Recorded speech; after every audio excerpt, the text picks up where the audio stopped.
他们好辛苦，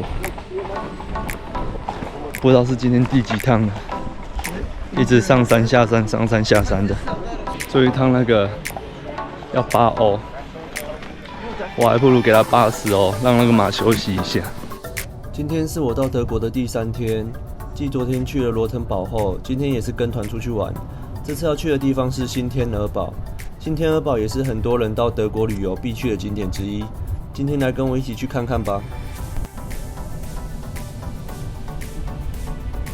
今天的景点都在阿尔卑斯山脉里面，也是我欧洲旅游到目前为止唯一看到的高山，感觉就像回到台湾一样呢。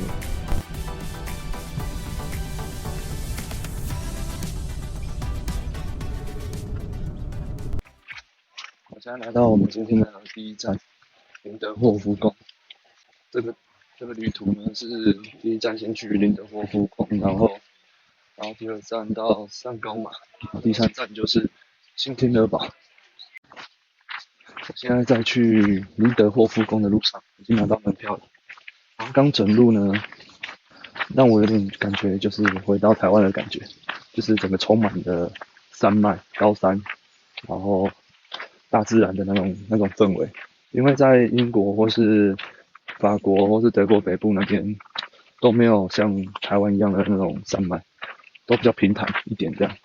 然后现在我在阿尔卑斯山脉里面，它的整个山脉的跨度非常的广，横跨了西班牙的东边，然后法国的南边，德国南边，然后奥地利跟瑞士，然后意大利北边这样子。好几座都超过4000公尺，所以可以看到一些山上面还是有点残雪这样。然后阿尔卑斯山脉呢，它还有3个分支，一个是往西的皮里牛斯山脉，就是分隔法国跟西班牙的交界的山脉，然后还有一个是往南的意大利半岛的山脉，以及往东的巴尔干半岛的一个山脉这样子。所以它整个跨度是非常广的。第一站是林德霍夫宫。林德霍夫宫是位于德国巴伐利亚州西南部的一座王宫，是巴伐利亚国王路德维希2世建造的3座王宫中最小座的一个，也是唯一他还在世时完工的一个宫殿。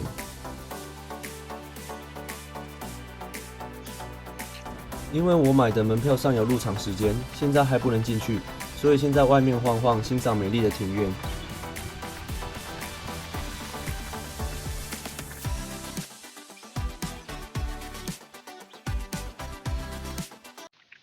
我刚参观完后面的林德霍夫宫，然后里面是禁止拍摄的，所以没有拍任何照片。那德国这边呢，它全名是德意志联邦共和国，所以它是由10几个城邦组合成的国家。那我所在的巴伐利亚州呢，就是其中的一个省份这样子。那其实大多数人对德国的刻板印象都是来自于这个州。那在更早期，可能几百年前呢，这边就是巴伐利亚州，以前是巴伐利亚王国。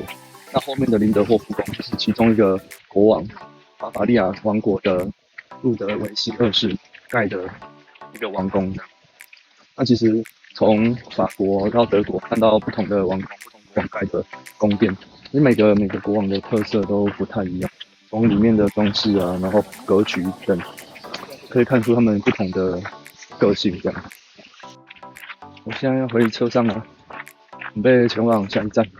我终于知道为什么清境农场那边会被称为小瑞士，因为瑞士主要就是被阿尔卑斯山脉包覆的。然后呢，我现在也在阿尔卑斯山脉里面，然后来到这里呢，就感觉就像到了南投清境一样。在上去阿马高的路上，经过这个小区，这边的房子有些非常漂亮，司机特地放慢速度让我们欣赏。We have the story of Hansel and Gretel, and you can see the children pushing the witch into the fire. And then we have some more fairy tale characters here on the side. We also have the Münchener Kindle. We've got some dwarves. We've got Puss in Boots. And on the right side, we've got another house coming, or sorry, on the left side, we have another house. This is of a little girl and her grandma and a big bad wolf.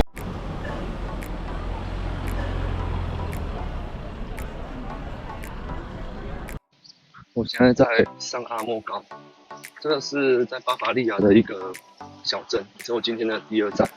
那这里的特色就是他们在1633年左右，他们那时候历经了一个很严重的瘟疫，然后这个小镇死了很多人，然后他们就祷告说他们可以就是平安的度过这个瘟疫。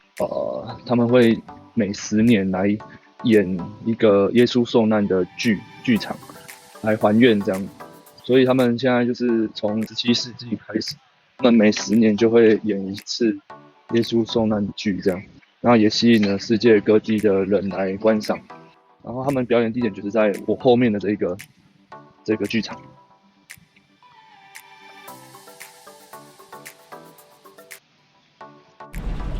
帮我补充一点，刚刚讲的那个耶稣受难剧，全部都是由他们当地的村民完成的，所以我觉得更厉害，就是他们当地人非常的在意这件事情，所以他们不管是医生啊，还是村长，还是谁，都会参与这项活动，然后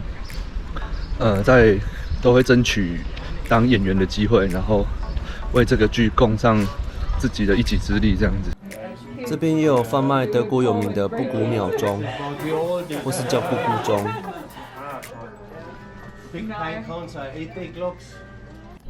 在离开上阿马高后，要去今天最期待的新天鹅堡。在车上，导游小姐在跟我们说注意事项跟集合的时间。So once you get there, you show your ticket to the guard, and he will let you in the courtyard. And then I will meet you there. I will talk with you.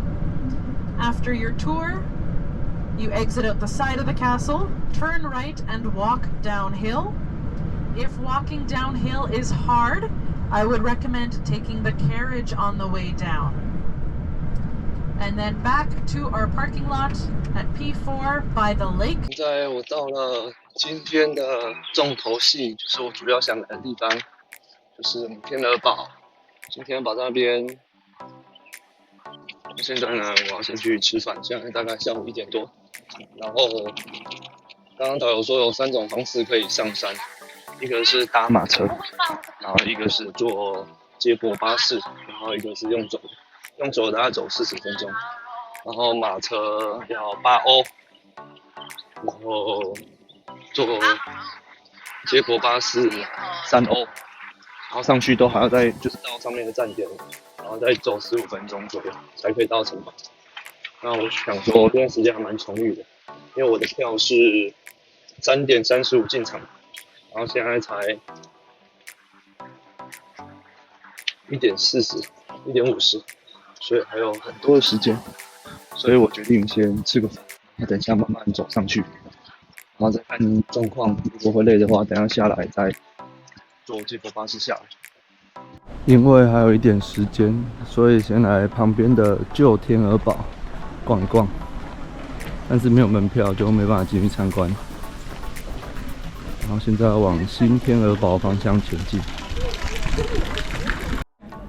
旧天鹅堡是路德维希2世小时候居住的城堡，甚至在盖完新天鹅堡后，他的妈妈还是居住在这边。听说在德国做回收有钱可以拿，那我来试试看吧。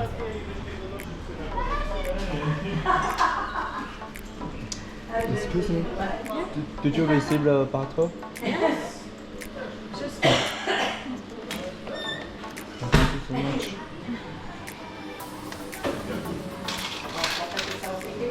Thank you so much. 真的有钱耶！我现在要开始往新天鹅堡的方向前进了，就在那边。Aiden.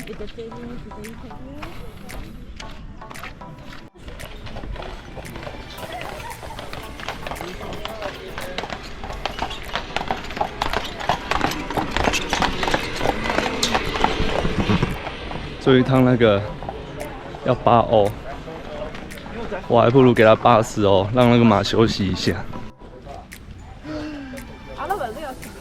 快到了，叫。我到了。只有18岁的路德维希二世继承王位后，因为个性非常浪漫，所以他从不问政。他远离政治斗争的现实，躲在山里幻想着自己是童话故事的国王，所以花了大把的金钱在这里盖了这座新天鹅堡。因为还没有到进场时间，所以我先到附近晃晃，到最佳拍摄景点排队拍照，是不是超级漂亮？哇！我进来了。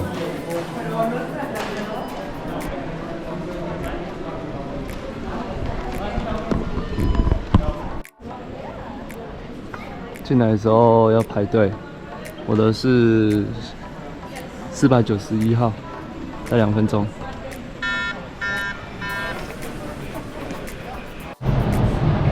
哦，又是旋转梯。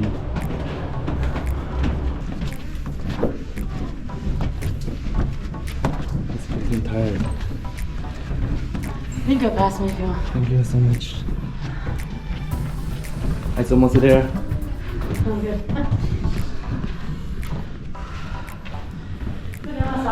这是从城堡看出去的景色，维希看不到的，我帮他看。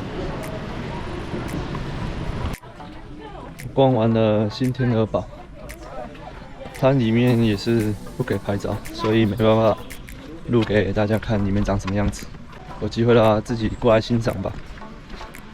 然后它这个城堡呢，也是早上那个国王巴伐利亚国王路德维希二世盖的。然后那个城堡呢，后来它也是很突然就死掉了，像是因为国家机器介入，然后过3天就发现尸体在旁边的一个湖泊的浅滩上面，很浅的湖泊。